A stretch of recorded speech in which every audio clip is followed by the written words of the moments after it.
நீதிமொழிகளுடைய புஸ்தகம் 21வது அதிகாரம் 31வது வாக்கு. நீதிமொழிகளுடைய புஸ்தகம்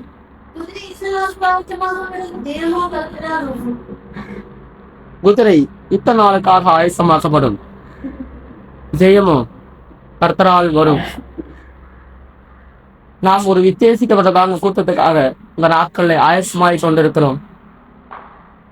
இந்த கூட்டத்தில் கர்த்தர் மிகுதியான கிரிகளை செய்வார் என்று சொல்லிதான் இந்த 2 நாள் உபவாசத்துல காத்திருக்கிறோம். இனிமேலும் காத்திருப்போம். இந்த நாட்கள்ல கர்த்தர் நம்முடைய ஜீவியத்தில் இருக்கிறதான சின்ன சின்ன குறைபாடுகளை கூட நீக்கி நம்மை ஆண்டவர் சுத்திகரிப்பார்.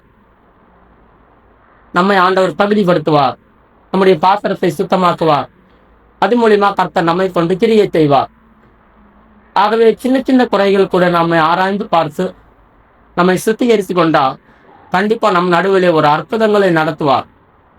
ஆகவே குதிரை யுத்த நாளுக்காக ஆயத்தமாக்கப்படும், ஜெயமோ கர்த்தரால் வரும். இந்த குதிரை ஆயத்தம் ஆயிடுச்சுனாக்கா ஜெயம் தானா வந்துடும்.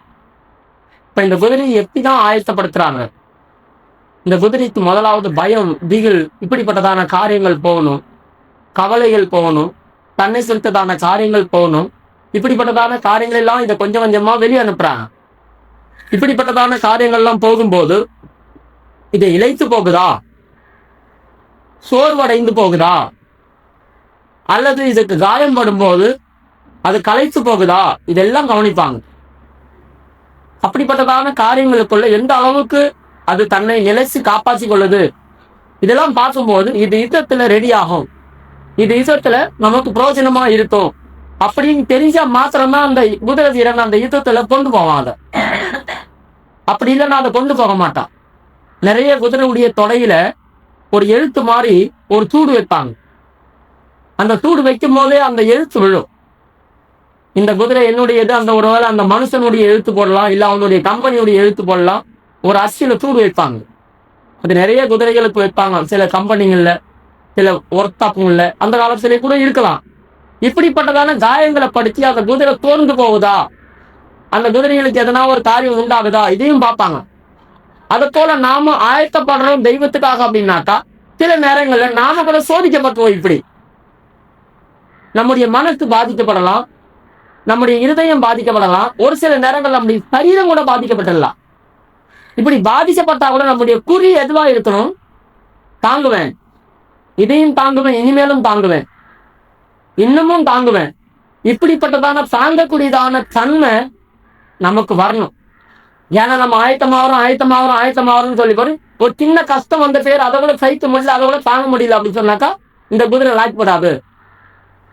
எந்த ஒரு ஈஸை கூட இதால தாங்க முடியல, அதனால இந்த யுத்தத்துல கொண்டு போக கூடாது அப்படின்னு சொல்லிடுவாங்க. அதையும் தாங்கி அதை நின்றுச்சுனாக்கா அப்போ இது நிச்சயமா நமக்கு உதவியா இருக்கும். அப்படிதான் கொண்டு போவோம். அதை போல இந்த நாட்கள்ல ஜபிக்கிறதாக நமக்குள்ள நாம் ஒரு காரியத்துக்காக நிற்கிறோம் அப்படின்னு சொன்னாக்கா நாம் எந்த ஒரு பிரச்சனை வந்தாலும், எந்த ஒரு காரியமா இருந்தாலும் அதுல நிலை நீசக்கூடியவங்களா இருக்கும். அதுல சோர்ந்து போய், ஆடி போய், அசைந்து போய், கவலைப்பட்டு, துக்கப்பட்டு, பாரப்பட்டு, அப்படியே தூணி குறுகி போறக்கூடியதான ஆட்களா இருந்தோம்னா நிச்சயமா யுத்த காலத்துல நிற்க முடியாது. செபுலோனும் நப்தலியும் தங்களுடைய போர்க்களத்துல உயிரை கூட பார்க்காம துணிந்து நின்றாங்களாம். அதுதான். அப்ப எவ்வளவு காயப்பட்டாலும், எவ்வளவு அடிபட்டாலும், எவ்வளவு ஆயுதங்கள் அவனோட்டு போனாலும் கூட மரணமே நேரிடுதான் பரவாயில்ல, நான் பாதம் கடிச்சு நிற்பேன். அதனால்தான் அவனுக்கு ஜெயம் கிடைக்கும். அதான் ஆயத்தம். நியாயாதிபதிகள் 5வது அதிகாரம் 19வது வசனம் 18.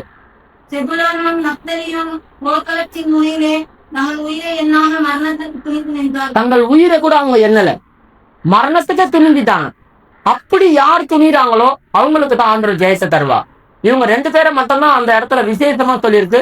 மத்த 5 கூட்டத்தாரை பத்தி துர்ச்செய்தி சொல்லியிருக்கு. 5 கூட்டத்தாரை பத்தி அங்க சொல்லியிருக்கு. அந்த 5 கூட்டத்தாரையும் துர்ச்செய்தி. ஆனா செபுலோனு நப்தலியை மட்டும் உயர்ச்சி பேசியிருக்காங்க. ஏன்?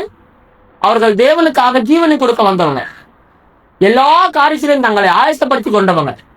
அவங்க யுத்த களத்தில் நிற்கிறாங்க. தங்கள் உயிரை பார்க்கல, தனக்கு ஆயுதம் இருக்கா இல்லையான்னு பார்க்கல, தனக்கு காயம் பட்டுருச்சுதே அப்படின்னு சொல்லி பார்க்கல. ஏன்னா ஆகாப்புக்கு ஒரு முறை காயப்பட்ட போது என்னை யுத்தத்துல இருந்து வெளியே கொண்டு போகணும்னு சொன்னான். ஆகாப்புக்கு காயப்பட்ட போது என்னை யுத்தத்துல இருந்து வெளியே கொண்டு போ, நான் காயப்பட்டிருக்கிறேன் அவனை யுத்தத்துல இருந்து வெளியே கொண்டு போனாங்க. தாந்திரம் வெறிச்சும் அவன் ரத்தம் போயிட்டே இருந்து கடைசியில செத்து போயிட்டான். ரதத்திலே இருந்து என்ன செய்தான்? செத்து போயிட்டான். எதுல இருக்கு அந்த வசனம்? அவன் யோத்த பார்த்து அவனும் ராம்சேத்தை பிடிக்க போனாங்க. அப்படி பிடிக்க போகும்போது திடீர்னு யாரோ ஒருத்தர் நினையாத நேரத்துல ஒரு வில்லை நாணல் ஏற்றினா அது இவன் மேல் பசிடுச்சு. அப்போ இவன் சாரதி கிட்ட சொல்றான், என்னை யுத்தத்துல இருந்து வெளியே கொண்டு போ, எனக்கு காயம் பட்டிருக்கு அப்படின்னு சொல்றான். 1 ராஜாக்கள் 22:34 படி.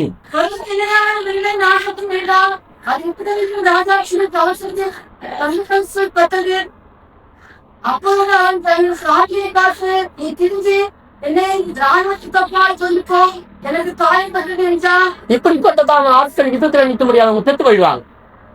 அவன் பாருங்க, அவன் காயம் பட்டவனும் வெளியே ஓடுற பாக்குறான், காயம் பட்டவனும் வெளியே ஓடத்தான் பாக்குறான். ஆனா செபிலோனும் நப்சலும் கூட காயம் பட்டிருக்காதா? மரணத்தை அவர்கள் எண்ணாமல் அப்படி சொல்லியிருக்கு, அவர்கள் உயிரையும் எண்ணாமல். அப்ப நிறைய காயம் பட்டிருக்கு அவங்களுக்கு. உயிர் போயிடுமா, உயிர் போகக்கூடியதான அளவு கூட காயம் பட்டுக்கலாம். ஆனா அவங்க துணிந்து நிக்கிறாங்க. என்னாலும் பரவாயில்ல, கை போச்சா, காசு போச்சா, கண்ணு போச்சா, காது போச்சா, எது போனாலும் பரவாயில்ல, நான் நிற்பேன், நான் நிற்பேன். அதனாலதான் ஜெயம் கிடைக்குது. எப்போ தெய்வத்துக்காக நாம் துணிகிறோமோ, எப்ப கர்த்தருக்காக பலம் போடுறோமோ, எப்ப நம்முடைய சரீரத்தில் இருக்கிற வீக்னஸை பார்க்காம, சரீர பலவீனத்தை பார்க்காம, கர்த்தருக்காக என்ன வந்தாலும் பரவாயில்ல, என்ன வந்தாலும் பரவாயில்ல அப்படின்னு சொல்லி நிக்கிறோமோ, அப்போ நாம் இஷ்டத்துல நத்தலியமா மாறுவோம். அப்ப போர்க்களத்தில் நிற்கக்கூடியதான குதிரையா மாறிடும். போர்க்களத்தில் நிற்கக்கூடிய குதிரை இப்படி எல்லாம் ஆயத்தமாக்கப்பட்டுதான் அந்த போர்க்களத்துக்குள்ளேயே அது வருது. இவ்வளவு ஆயத்தத்துக்குள்ள நாம எப்படி இருக்கிறோம்? ஒரு சின்ன காரியத்தை கூட நம்மளால தைக்க முடியாது, ஒரு சின்ன தொல்லை கூட நம்மளால தாங்க முடியாது. யாராவது ஒன்று பேசிட்டாங்கன்னா அத்தோட நம்ம மூஞ்சி தூக்கி வச்சுப்போம், அவ்வளவுதான், நம்முடைய எல்லா காரியமும் போயிடும். இப்படிப்பட்டதான எந்த ஒரு ஆளும் யுத்த காலத்தில் நிற்க முடியாது. எல்லாத்தையும் தைக்கணும். ஆண்டவருடைய முகத்துல காரி துப்புனாங்க, ஆண்டவருடைய முகத்துல காரி துப்புனாங்க. அவருடைய முகத்துல உமிழ்நீரால் நிறைந்ததா. அப்ப கூட அவர் அமைதியா இருந்தார், ஒரு காரியத்தை பேசல. அவர் முகத்தை கற்பாறையாய் மாற்றிக்கொண்டார் அப்படின்னு சொல்லியிருக்கு. அதனால்தான் அவர் பிசாசை ஜெயிக்க முடிஞ்சது. அவர் தன்னை ஆயத்தப்படுத்திக்கிட்டார். இந்த மாதிரி காரியத்திலாம் தன்னை ஆயத்தப்படுத்தினார், பிசாசை ஜெயிச்சிட்டார். அவர் சிலுவையிலே வெற்றி வந்தான். அப்ப ஜெயிக்கணும்னா அவருக்கு ஒரு ஆயத்தம் இருக்கு. அதனால்தான் அவர் கெத்செமனில போய் ரத்தம் சிந்தக்கூடிய அளவுக்கு போறாங்களா. ஏன் ஆண்டவர் சொல்றார், இதற்காகவே நான் வந்தேன், நான் என்னை ஆயத்தப்படுத்துறதுக்கு தான் வந்தேன். எருசலேமுக்கு போகிறேன், அவர்கள் என்னை கொலை செய்வார்கள், நான் எழுந்திருக்கேன், அதான் ஜெயம். அப்ப எவ்வளவுதான் மரணம் வந்தாலும் சரி, அவர் சிலுவையின் மரண பரியந்தம் கீழ்ப்படிந்தவரால் இதான் ஆயசம். அப்ப நம்ம குதிரை இத்தனை நாள் சென்று ஆயத்தமாக்கப்படும். ஒரு நாளுக்காக ஆயத்தமாவது, அதுக்கு ஒரு சரீரம் கொடுக்கப்படுது. ஆண்டவர் சொல்றார், இதோ புத்தக சுருள் என்னை பற்றி எழுதி இருக்கிறது, எனக்கு ஒரு சரீரத்தை ஆயத்தப்படுத்தினீர், இதோ நான் உங்களுடைய சித்தத்தை செய்ய வருகிறேன். அப்போ இந்த குதிரை வீரன் யுத்தத்துக்கு போகிறதான குதிரை வீரன், அந்த குதிரை சண்டை போடாது, சண்டை போடுறது அந்த குதிரை மேல் இருக்கிறதான வீரன் தான் சண்டை போடுவான். இந்த குதிரை அவனை ஹெல்ப் பண்ணி கொண்டு போகுது, அவதான். ஏன்னா நடந்து ஓடி சண்டை போட்டு அவனுக்கு மூச்சு வாங்கும். இந்த குதிரை இருக்கிறதுனால அவனுக்கு அந்த மூச்சு வாங்காது. அதனால கொஞ்ச நேரம் கூட எஸ்ஸா சண்டை போடுவான். ஆனா குதிரை தான் ஓடி அலையில தவிர இவனுக்கு ஒண்ணும் இல்லை, இவன் வெட்டிட்டு தான் போவான். ஆனா கீழே வச்சு ஓடி வெட்டிட்டா இழைச்சிடுவான், கொஞ்ச நேரத்துக்குள்ள இவன் காலி ஆயிடுவான்.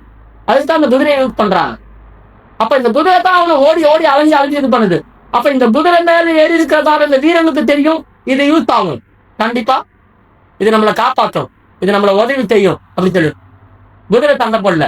அப்ப தெரியாத வித்திரம் நம்ம ஆயத்தமானோம்னா நம்ம மேல இருக்கிறதான தேவன் அவர் நமக்கு ஜெயத்தை வாங்கி தந்துருவா. அவர் நமக்கு நிச்சயமா ஜெயத்தை வாங்கி தருவா. ஆகவே அந்த அளவுக்கு நம்ம ஆயத்தம் ஆகுறோமா? கர்த்தர் ஒரு சரீரத்தை போல அவர் யுத்த காலத்துல வந்து தன்னை ஆயத்தப்படுத்தினா சிலுவையில வெற்றி திறந்தார்.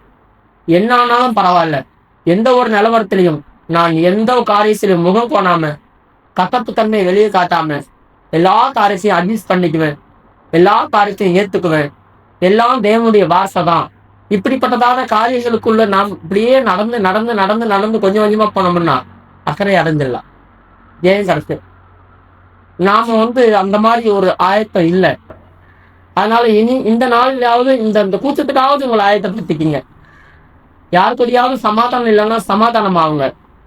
யாருக்குடியாவது கசப்பா இருந்தா அந்த கசப்பு தன்மை தயவு செய்து நீக்கிட்டோம். உண்மையா பேசுங்க, யதார்த்தமான காரியத்தை பேசுங்க. உறுதியத்துல ஒண்ணு வச்சுட்டு வெளியே உதச்சுல ஒண்ணு பேசாதீங்க தயவு செய்து. நீங்க யாருமே யுத்தத்துல ஆயத்தமாக பட முடியாது. ஆண்டவர் எல்லாரையும் துரத்துன்றா இருந்துட்டீங்களா? அந்த மாதிரி நீங்களும் புறக்கணிக்கப்படுவீங்க. எல்லா கூட்டத்தாரையும் புறக்கணிக்கப்பட்டு ஒரு 300 பேர் அர்த்தமா சொற்பமா ஆண்டவர் தேர்ந்தெடுத்துவார். அப்ப அந்த சொற்பமான பதவியை வச்சுதான் ஆண்டவர் ஜெயம் கொடுப்பார். அந்த சொற்பமானவங்களாவது இங்க இருக்கிறாங்களா? அதான் முக்கியம் எனக்கு. ஒரு 10 பேராவது இப்படிப்பட்ட ஒரு ஆளை செலக்ட் பண்ண முடியுமா இந்த கூட்டத்துல இருந்து? அது போதும். அந்த 10 பேரை வச்சு பெரிய ஜெயத்தை பெற்றுடலாம். பெரிய ஜெயத்தை நம்மளால பார்க்க முடியும். ஆகவே குதிரை யுத்த நாளுக்காக ஆயத்தமாக்கப்படும், ஜெயமோ கர்த்தரால் வரும். இந்த குதிரை எப்படி தன்னை ஆயத்தப்படுத்துது? அந்த குதிரைக்கு இருக்கிறதான மேன்மையான குணங்கள் என்ன? நேற்று ஒரு 4 காரியத்தை பற்றி பார்த்தோம். யோபு 39வது அதிகாரம் 19வது வசனம் வாசிங்க.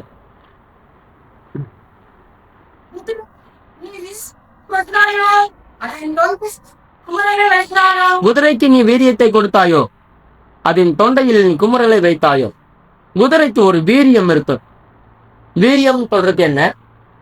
வெறப்பா நடக்கிறாங்கல்ல, அதான் வீரியம். எந்த ஒரு காரியத்தையும் கவலைப்படாம இருக்கிறோம். என்ன நடந்தாலும் ஒண்ணும் இல்லை, என்ன நடந்தாலும் நான் பயப்பட மாட்டேன், என்ன வந்தாலும் நான் பயப்பட மாட்டேன், எதுக்கும் நான் கவலைப்பட மாட்டேன் அப்படின்னு சொல்லி நடக்கிறவங்க தான் அந்த வீரியம். குதிரைக்கு நீ வீரியத்தை கொடுத்தாயோ, குதிரைக்கு நீ வீரியத்தை கொடுத்தாயோ, அதன் தொண்டையில் குமுறலை வைத்தாயோ. இந்த குமுறல் தான் எந்த ஒரு காரியத்தையும் கடவுள்கிட்ட இருந்து பெற்றுக்கொள்வோன்றதான விசுவாசத்தினுடைய நிச்சயம். எந்த ஒரு காரியமும், ஒரு காரியத்துக்காக நீங்க ஜபிக்கிறீங்க அப்படின்னு சொன்னாக்கா, ஜபிச்சு பாத்தீங்க 2 நாள் 3 நாள் கிடைக்கல, ஆண்டவருக்கு சிஸ்டம் இல்லை, அவங்க வேற காரியத்துக்கு ஜெபம் பண்ண போயிடுங்க. அதல்ல இது, அது குமுறல் அல்ல, அது சும்மா கணக்கிறது. குமுறல்ன்றது அது இருதயத்தின் ஆழத்திலிருந்து உள்ளந்து வெளியே வரும். அடி வயிற்றிலிருந்து வர்றதுதான் குமுறல். அப்போ அந்த கசப்பு தன்மை, அண்ணால் எப்படி கதர்னா, அண்ணால் மிகவும் மனம் கத்தந்து அழுதாலாம். அப்ப அவளுடைய குமுறுதலை ஆண்டவர் கேட்டார். அவள் குமுறல் இருந்துச்சு அவகிட்ட. அந்த குமுறல் தான் அவளுக்கு பதில் வாங்கி கொடுத்துச்சு. அப்ப ஜபிக்கிற ஜபம்ன்றது எப்படிப்பட்டது? கர்த்தர் எனக்கு தருவா அந்த நிச்சயம், எனக்கு தேவன் தருவா அந்த நிச்சயம். அதனால்தான் நீங்கள் உங்களை நீங்கள் பரிசுத்தமான விசுவாசத்தை உங்களை உறுதிப்படுத்திக் கொண்டு பரிசுத்த ஆவியில நிரம்பி ஜெபம் பண்ணுங்க அப்படி சொல்லி. அப்ப பரிசுத்தமான விசுவாசத்துல உங்களை உறுதிப்படுத்துங்க. எந்த ஒரு காரியமும் விசுவாசம் ஒண்ணு இருக்கு, பரிசுத்தமான விசுவாசம் ஒண்ணு இருக்கு. விசுவாசம்னா என்ன? யாருக்கோ கடவுள் செய்தார், ஆமா நான் பார்த்தேன், அவங்களுக்கு செய்தார் ஆண்டவர். அப்ப கடவுள் இருக்கிறாருன்னு உனக்கு விசுவாசம். கடவுள் அவங்களுக்கு செய்தார், உனக்கு செய்தாரா? யாரையே குணமாக்கினார், அதை நீ பார்த்த கேள்விப்பட்ட. அப்ப அவங்கள பட்டு பார்க்கிறாரையும் கடவுள் செய்தார், கடவுள் செய்தார். அப்ப விசுவாசிக்கிறோம். இது சாதாரண விசுவாசம். ஆனா பரிசுத்தமான விசுவாசம்ன்றது என்ன தெரியுமா? எனக்கு செய்வா, யாருக்கும் இல்லை, எனக்கு செய்வா.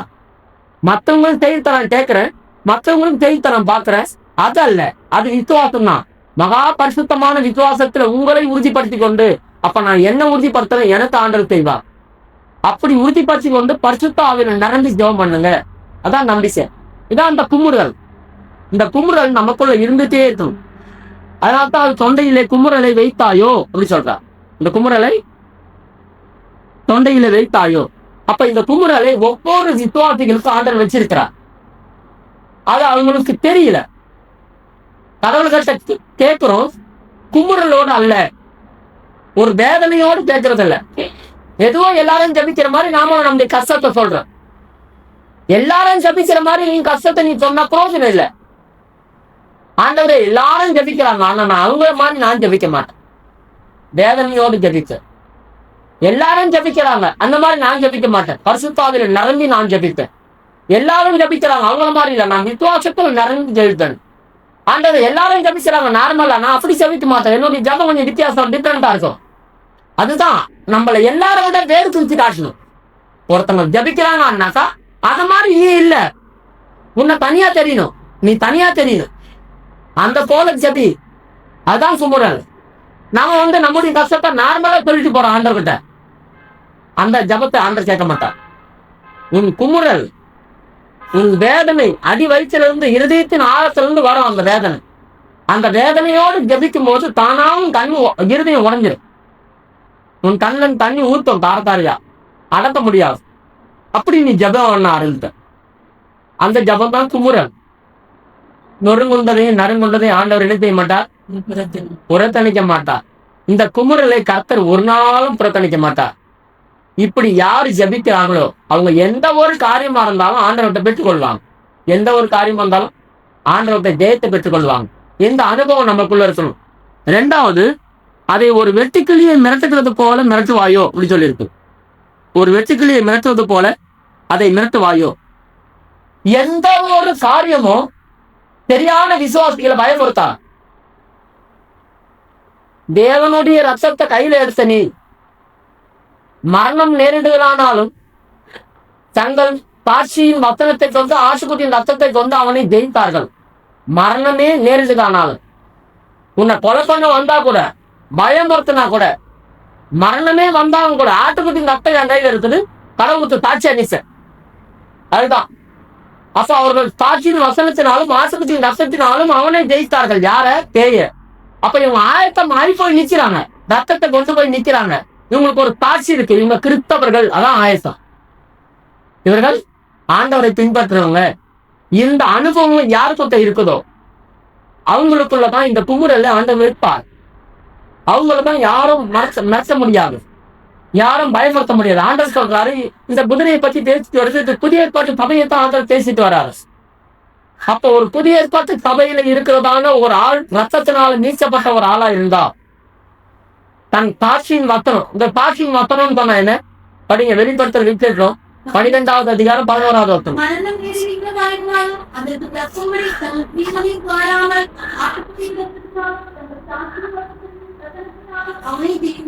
இந்த சாட்சியின் வசனம் ரெண்டு காரியத்தை சொல்லுது.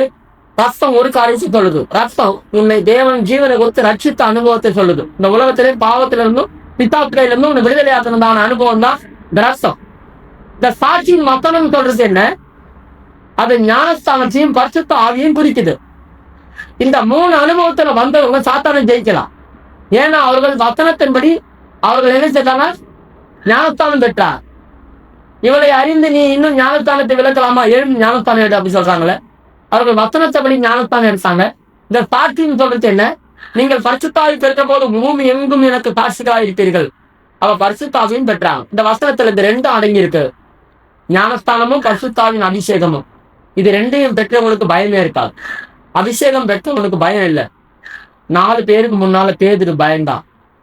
நீ கலிலேயன் தானே, நீ இயேசுவை சேர்ந்த ஆள் தானே, உன்னை நான் அவனிடத்துல பார்த்தேன், சத்தியமா எனக்கு தெரியாது, அவனை யாருன்னு எனக்கு தெரியாது, அவன் சபிக்கப்பட்டவன், அப்படி இப்படின்னு சபிக்க நான் இயேசுவை ஏற்றுக்கு முன்னாலே நின்றேன்.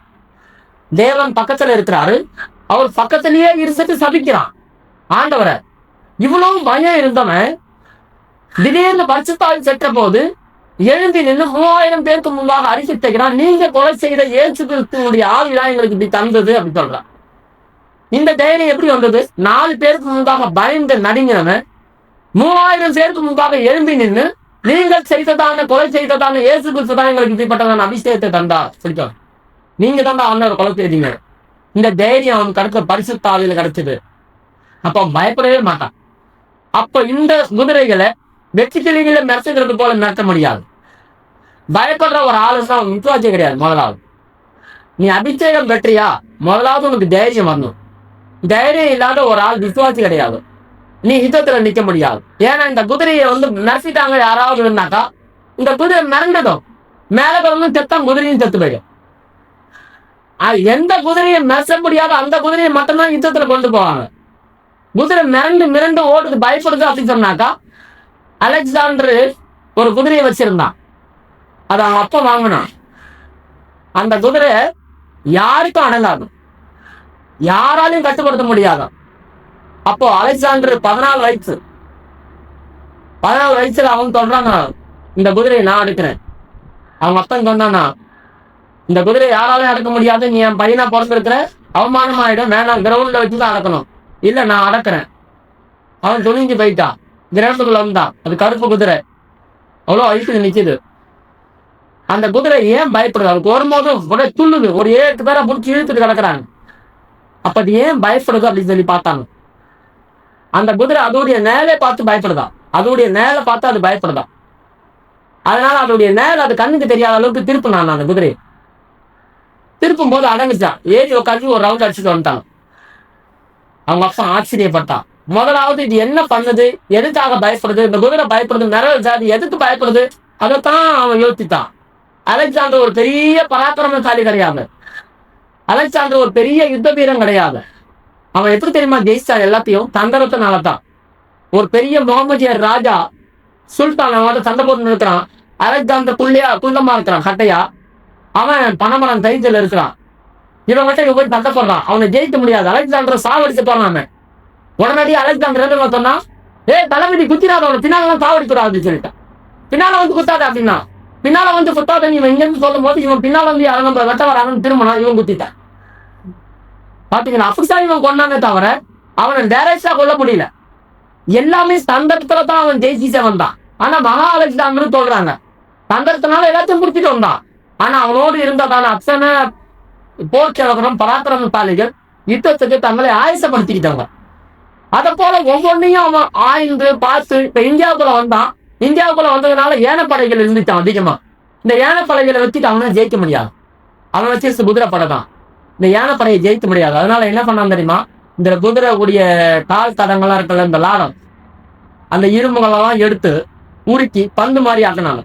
நெருப்பு பந்து மாதிரி ஆக்கி ஒரு இரும்பு தள்ளு வண்டியில கொண்டு போய் யானைகளாம் நிறைய இருக்கும்போது நைஸ்ல கொண்டு போய் அந்த பந்துங்களை கொண்டு போய் அதை வச்சுட்டான். சுட சுட நெருப்பு பந்துங்களை வந்து வச்சாங்க.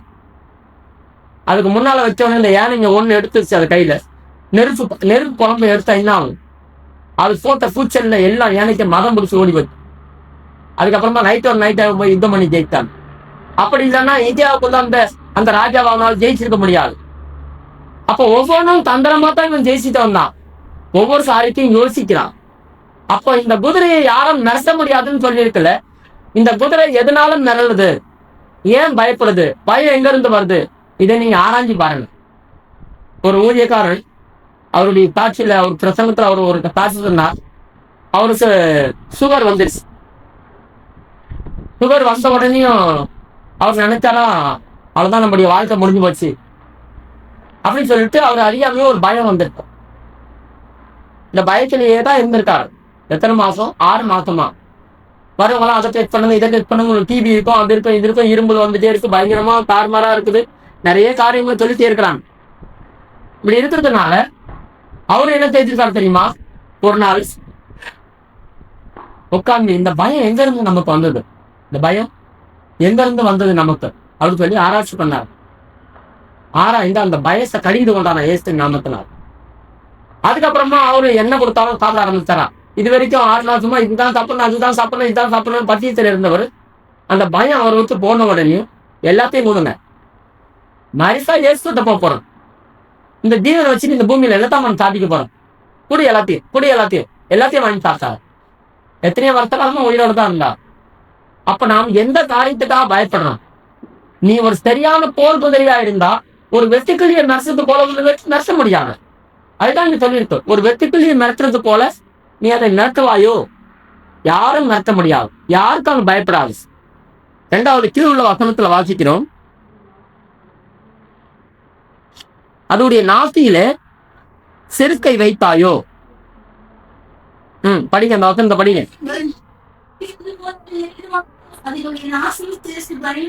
அதோடைய நாசியில தெருக்கு பயங்கரமா இருக்கிறது.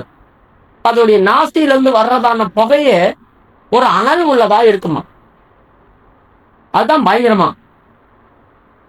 இந்த காசு மாடுகளெல்லாம் பாத்துருக்கீங்களா, கிட்ட போன ஒரு மாதிரி மூச்சு விடும் முஷ் அப்படி சொல்லிடும். நான் ஒரு நாள் கொடைக்கானல் அந்த பண்ணக்காட்டுல ஊழியம் செய்யும் போது ஒரு வீட்டுக்கு போயிருந்தேன். ஒரு மலை மேல ஏறி ஒரு வீட்டுக்கு போகணும். அது ஒத்தாடி பாதை போயிட்டு இருக்கிறோம். இந்த பக்கமா சரி தண்ணி போகும். இந்த தண்ணி குடிக்கிறதுக்காக மாடுகள் இறங்கும், காட்டு மாடுகள்.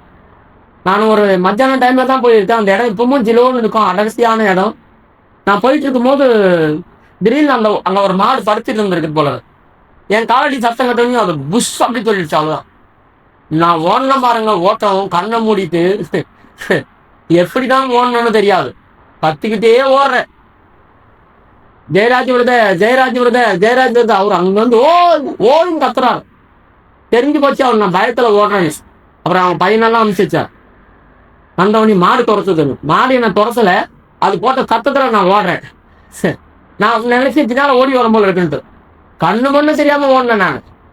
அது எப்படி எப்படி ஏறணும் எப்படி இறங்கணும்னு தெரியாது. அப்போ அதோடைய நாத்திலிருந்து உண்டாகிறதான தெருக்கு பயங்கரமானது. இந்த வக்கலத்தை படிக்கும் போது எனக்கு அந்த ஞாபகம் தான் வந்துச்சு. அதோடைய மூச்சு தான் விட்டுச்சு. அந்த மாடு மூச்சு தான் விட்டுச்சு. அதுக்கு போய் இப்படி பயந்து ஓடணும் நம்ம. அதை போலதான் மிருகங்களுக்கு ஒரு மூச்சு காத்து இருக்கு. அது மகா பயங்கரமா இருக்குமா. அதுதான் கர்த்தராகிய இயேசுவின் நாமம். நம்முடைய மூச்சு காத்துல கூட ஏத்து ஏத்து ஏசு சொல்றோம். நம்முடைய வாயில சொல்லலாம் அந்த மூச்சு ஏத்துடைய காத்த சொல்லிட்டே இருக்கு. ஏசுடைய வார்த்தையை சொல்லிட்டே இருக்கு. அதனால தான் பயங்கரமானது. நம்முடைய மூச்சு காத்து கூட தெரியாத விதத்துல ரட்சிக்கப்பட்டிருந்தீங்கன்னா உன் மூச்சு காத்து கூட பிசாச பயம் இருக்கும். வேற ஒன்னும் பயம். நீ போய் இயேசு நாமத்துல சேய போ அப்படின்னு சொல்ல வேண்டியதுல உன்னுடைய மூச்சு காத்து கூட இயேசுன்னு சொல்றதுனால அந்த பிசாசுக்கு நடுக்கம் உண்டா. அது சரியான பக்தி உள்ளவங்க, சரியான ரட்சிப்பின் அனுபவத்தை உள்ளவங்க, கர்த்தருடைய ரத்தத்தை கையில உள்ளவங்க, வல்லமை உள்ளவங்களுக்கு தான் அந்த காசு பயங்கரமா இருக்கு. சாதாரணமா இல்ல. எத்தனையோ விசுவாசிகள் கூட வைராக்கியமா இருக்கிறான். அவங்களுடைய மூச்சு காத்து கூட பிசாசு பயப்படும். அதனால்தான் அதோடைய நாசியில அதோடைய தெருக்கு பயங்கரமா இருக்கிறது அப்படின்னு சொல்லி இருக்கு. அடுத்தது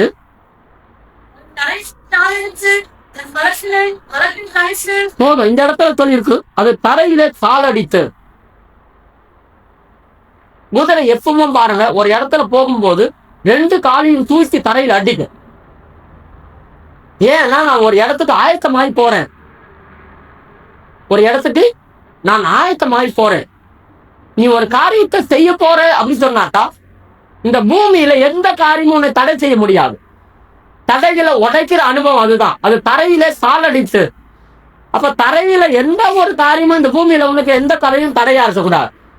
தடைகள் எல்லாம் உடைச்சிட்டு நான் பாய்ந்து போவேன். அதனால்தான் தாவீது சொல்றான், நான் கர்த்தராலே ஒரு தேனைக்குள் பாய்ந்து போவேன், ஒரு மதிலை கூட தாண்டுவேன். இந்த குதிரையை வச்சு எவ்வளவு பெரிய காரியம் மதில் எல்லாம் தாண்டானுங்க, தாண்டி சாகசம் பண்றானுங்க.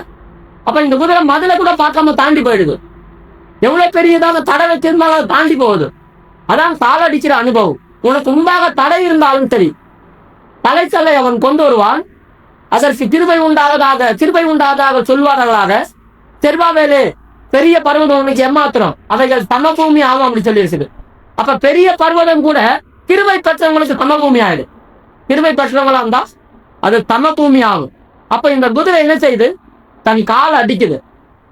தரையிலே கால் அடித்து தன் பலத்திலே என்ன செய்யுமா, தன் பலத்திலே என்ன செய்யுமா,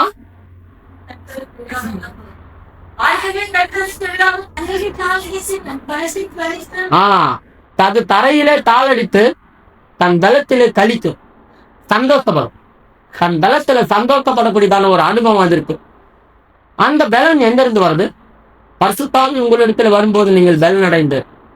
அப்போ ஒரு போர் குதிரை என்னாட்டா சரியான ஒரு அபிஷேகம் உனக்குள்ள இருக்கு. சரியான அபிஷேகம் இல்லைன்னா அந்த போர் குதிரை போக முடியாது. இந்த யுத்தத்துக்கு நாம் போய் கலக்க முடியாது. இந்த யுத்தத்துல போய் நிற்க முடியாது. அது தன் பலத்திலே கழிக்குது. அதுக்கு ஒரு பலன் இருக்கு. அதில் அது சந்தோஷப்படுது. அப்ப உனக்குள்ள கொடுக்கப்பட்டதான பரிசுத்த ஆவியில உனக்கு ஒரு சந்தோஷம் இருக்கணும். அதனால்தான் தேவனுடைய ராஜ்யம் புத்திப்பும் குடிப்பும் அல்ல, அது நீதியும் சமாதானமும் பரிசுத்த ஆவியினால உண்டாகிற சந்தோஷம். அப்ப நீதியும் சமாதானமும் பரிசுத்த ஆவியினால உண்டாகிற சந்தோஷம் ஒண்ணு இருக்குது.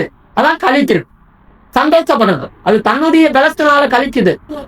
அப்போ கழிக்கிறதா ஒரு அனுபவம். நாம சந்தோஷப்படக்கூடிய ஒரு அனுபவம். எப்பெல்லாம் நம்ம ஆவியிலிருந்து அனுப்புறோமோ அப்பெல்லாம் நமக்கு ஒரு சந்தோஷம் உண்டாகும். எப்பெல்லாம் நம்ம பரிசுத்தாவிக்குள்ள வரணும் அப்போ சந்தோஷமா ஆவியிலிருந்து நிரம்பணும். அந்த அபிஷேகம் தான் நம்மள பெரிய தலைமையுள்ளதான் மாற்றும். அதனால்தான் நெகமியா சொல்றா, இந்த நாள் நீங்கள் அழுது கொண்டிருக்க வேண்டிய நாள் இல்ல, கர்த்தருக்குள்ள மகிழ்ச்சியா இருப்பதற்கு ஒரு பலன். எப்போ மகிழ்ச்சி உனக்குள்ள உண்டாகுதோ, பரிசுத்த ஆவியில எந்த அளவுக்கு நீ தள்ளி போடுறியோ அந்த அளவுக்கு உனக்கு பலன் கிடைக்கும். அந்த பலத்தை வச்சுதான் நீ யுத்தம் பண்ணலாம். அந்த பலத்தை வச்சுதான் நீ போக முடியும். அந்த பலத்தை வச்சுதான் எடுக்க முடியும். அதனால்தான் இது முதலாவது தடைகளை உடைக்குது, தன்னுடைய பலத்துல கழிச்சுது. தடைகளை அடிச்சு நிர்மூலமாக்கிட்டு எனக்கு ஒரு பலன் இருக்கு, எதையா இருந்தாலும் தாண்டி போயிடுவேன். எந்த ஒரு காரியம் வந்தாலும் விளைச்சு ஒன்னெல்லாம் ஆக்கிடுவேன். எனக்கு ஒரு பலன் ஆண்டவர் தந்திருக்கிறார், அதுல நான் சந்தோஷப்படுவேன் அப்படின்னு சொல்றது. அப்போ ஒரு சரியான விசுவாசிகளா ஊழியக்காரர்களா நம்ம இருக்கோம்னா இந்த அனுபவம் நமக்குள்ள இருக்கணும். ஏதோ கொஞ்சம் ஆவில நிரம்பிச்சு ஏதோ அனுபவத்துல அப்படி போகக்கூடாது. அந்த அனுபவமே ஏற கட்டுங்க. உனக்குள்ள வர அனுபவம் வித்தியாசமா இருக்கணும். உனக்குள்ள வர பலன் வித்தியாசமா இருக்கணும். அதுல நீ சந்தோஷப்படக்கூடிய ஆளு இருக்கணும். ஒரு இலைசாதனை உனக்குள்ள உண்டா இருக்கணும். அப்ப எதுவும் ஆளு நேரமா அது போல எனக்கு இந்த சந்தோஷமா இருக்கு, இந்த சந்தோஷம் எனக்கு பத்தாத ஆண்டவரு, எனக்கு பலன் வேணும், எனக்கு பலன் வேணும். பலம் வந்தா தான் என்னால சந்தோஷப்பட முடியும். பலன் இல்லாம பரிசுத்தாவியில் நிரம்பி நான் சந்தோஷப்பட்டேன். என் சரீரத்துல ஒரு பலன் வேணும். அந்த பலத்தை வச்சுதான் நான் பலவான கட்ட முடியும். பலன் இல்லாம பரிசுத்தாவில் வச்சுட்டு எசத்தை பண்ண முடியும். பரிசுத்தாவில உனக்கு ஒரு பலன் உண்டாகட்டும். அது தன் விளைச்சல களி சுருங்குது. அந்த களி சுருங்குறதான பலன் இருந்துச்சுன்னா நீங்க நல்லா கவனிங்க. சர்வத்தையும் கீழ்படுத்துற வல்லமை, சர்வத்தையும் கீழ்படுத்துற வல்லமைன்னா ஒரு சரியான ஒரு அபிஷேகம் உனக்குள்ள வருதுன்னா உனக்குள்ள இருக்கிறதான எல்லா வல்லமைகளையும் பலவீனங்களையும் அது நிர்மூலமாகும். அந்த கூறு அது உடைக்கு. நீ நல்ல ஆளுநர் நிரம்பி குதிச்சு குதிச்சு குதிச்சு குதிச்சு ஆளுநர் நிரம்பிட்டு கடைசியில போய் முடியல முடியல முடியல அப்படின்னு சொல்லி பரிசம் பண்ணா அந்த பலன் உனக்குள்ள கிரிய தேல. நீ சொன்னாங்கத்தையும் குதிச்ச தவளை மாதிரி சொன்னாங்கத்தையும் குதிச்சிருக்கிறே தவிர உண்மையான அந்த பலன் உனக்குள்ள வரல. தடா படா தடா படான்னு குதிச்சு அப்ப கரியத்தில் பலவீனம் இருக்குது அப்படின்னு சொன்னாக்கா அது என்ன பலவீனம்? பரிசுத்தாவி வரும்போது உனக்குள்ள பலன் தானே உண்டாகும். நீங்க பலன் அடைந்து அப்படித்தானே சொல்லி இருக்குது. அப்புறம் நம்ம பலவீனப்பட்டு ஏன் போறோம்? பரிசுத்தாவி வந்த பேர் எதுக்கு பலவீனம் பண்றோம்? அப்ப அந்த ஆவி உனக்குள்ள என்ன ஆவி? அது பரிசுத்தாவியா வேற ஆவி உனக்குள்ள வந்து கிரியை செய்தா? நீங்க தான் யோசிக்கிறீங்க. நட்டாப்பட்டா நிலப்படம் ஆவி நண்பர் அப்புறம் முடியாது, அது முடியாது, இது முடியாது, இது கஷ்டம், அது கஷ்டம் அப்படின்னு சொன்னாக்கா உண்மையா உனக்குள்ள ஆவி இல்லை. ஒரு ஆவி உனக்குள்ள வரும்போது சரியான ஒரு அதிசயம் உனக்குள்ள வருதுன்னா உன் கட்டுகள் உடையும். அதனால்தான் தன் பலத்துல அது சந்தோஷப்படுது. என் கட்டு உடைஞ்சிருச்சு, எனக்கு பலவீனம் போயிடுச்சு, என் பலவீனத்தை ஆண்டவர் மாத்திரா, கொஞ்சம் கொஞ்சமா நான் மாறுறேன். எனக்கு முழங்கால் வலி இல்லை, கால் வலி இல்லை, இடுப்பு வலி இல்லை, அந்த வழியில இந்த வழியில குறுக்கு வழியில இதெல்லாம் போயிடணும். நம்மளை விட்டு இதெல்லாம் நம்மளை விட்டு உடஞ்சி போயிட்டே இருக்கணும். அப்புறமா அந்த வழி இருக்குது இந்த வழி இருக்குது அப்படின்னு நீ என்ன ஆளுங்க நம்புற வேஸ்டா? அதை விட சும்மா வீட்டுல கால் நீட்டி போட்டு பறந்துட்டு கிடக்கலாமே. இங்க வந்து எடுத்து ஆளுநர் நிரம்புறது, இங்க வந்து ஆளுநர் நிரம்பி உங்களுக்கு விடுதலை கிடைக்கணும்னா அப்புறம் என்ன தாங்க ஆவியானவர் எங்கன்னா இருக்கிறாரா? உள்ள அதுக்குள்ள ஆவியானவர் இருக்கிறாரா இல்ல வேற எதுனா இருக்குதா? பேயும் சில நேரத்தில் உள்ள வந்து ஆவியில் நிரம்பும். பேயில கூட சத்தம் போட்டு ஆவியில் நிரம்பி அந்நிய பாத்து பேசுவாங்க. அதெல்லாம் யார கட்டுங்க. உனக்கு இந்த நிச்சயம் இருக்கணும். சர்வத்தையும் கீழ்படுத்துற வல்லமன்னா எனக்குள்ள வரலவா? ஏன் எனக்குள்ள இருக்கிறத கீழ்படுத்த மாட்டேங்குது? இந்த கேள்வி என்னைக்காவது உனக்கு வந்திருக்கா? அது தன் பலச்சில கழி கொடுது. எனக்குள்ள இருக்கிறதான ஆவியான சரியான பலமா இருந்தாங்கனாக்கா இந்த வல்லமை ஏன் அதை மேற்கொள்ளுது?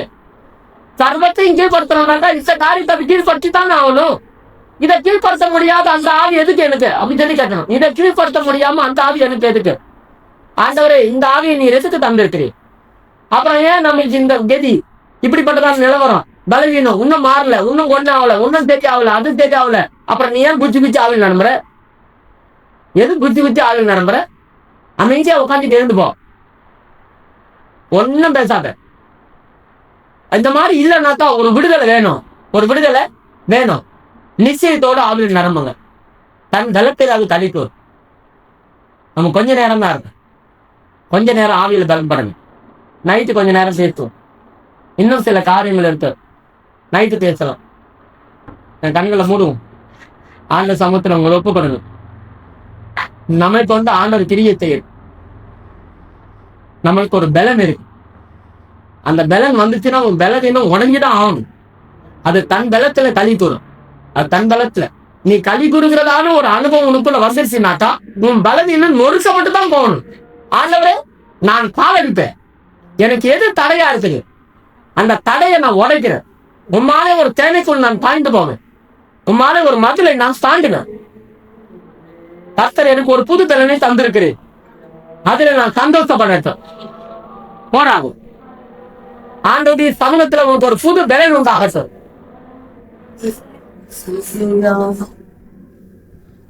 கர்த்தருடைய வல்லமை தெரியுது. அவருடைய வல்லமை சாதாரணமானதல்ல, அது மகா பயங்கரமானது. அந்த பலத்தை தான் உனக்குள்ள எனக்குள்ள ஆண்டவர் வைத்திருக்கிறார். Samanan kada bakta tu damana kada ya mau tuan kada lebih kada bangku damana kada dah mana ya. Aviandure, haleluya.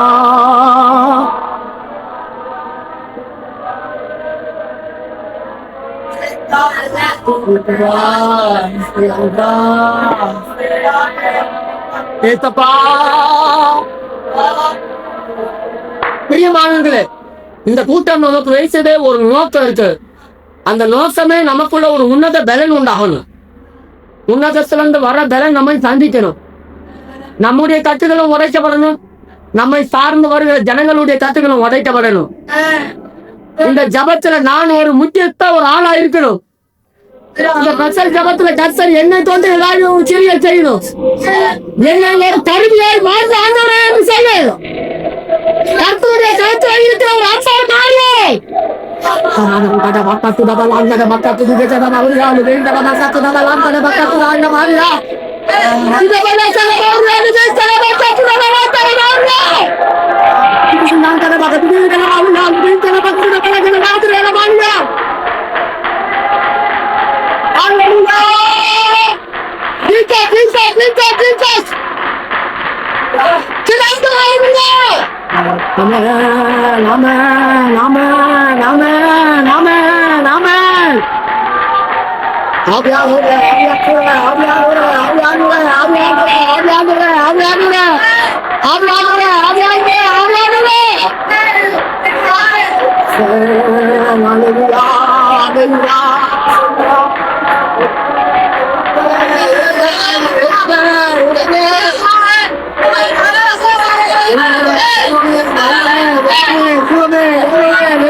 முதலாவது உனக்குள்ள சில சந்தேகத்தையும் பயத்தையும் ஆராய்ச்சி பண்ணி ஏதாவது காரியத்துக்காக நீ பயப்படுகிறாயா, இதை நீ பார்த்து அதை புறத்தை தந்து இயேசு நாமத்தினால அந்த வல்லமை இயேசு நாமத்தினால கடிந்து எந்த காரியத்துக்காக நீ சந்தேகப்பட்டு பயப்படுகிறாயோ அந்த பயத்தை முதலாவது ஒழிச்சு கழிச்சு அதன் பிறகு உனக்கு உண்டாக இருக்கிற தடைகளை நீ உடைசலாம். அது தரையிலே காலடிச்சு தன்னுடைய பிரச்சனையை பலி கூறும். நீ தரையில் இடிச்சு தடைகளை உடைசலாம். நீ அதன் பிறகு உனக்கு ஒரு உன்னதமான வேலை அந்த வேகத்தில் கழிந்து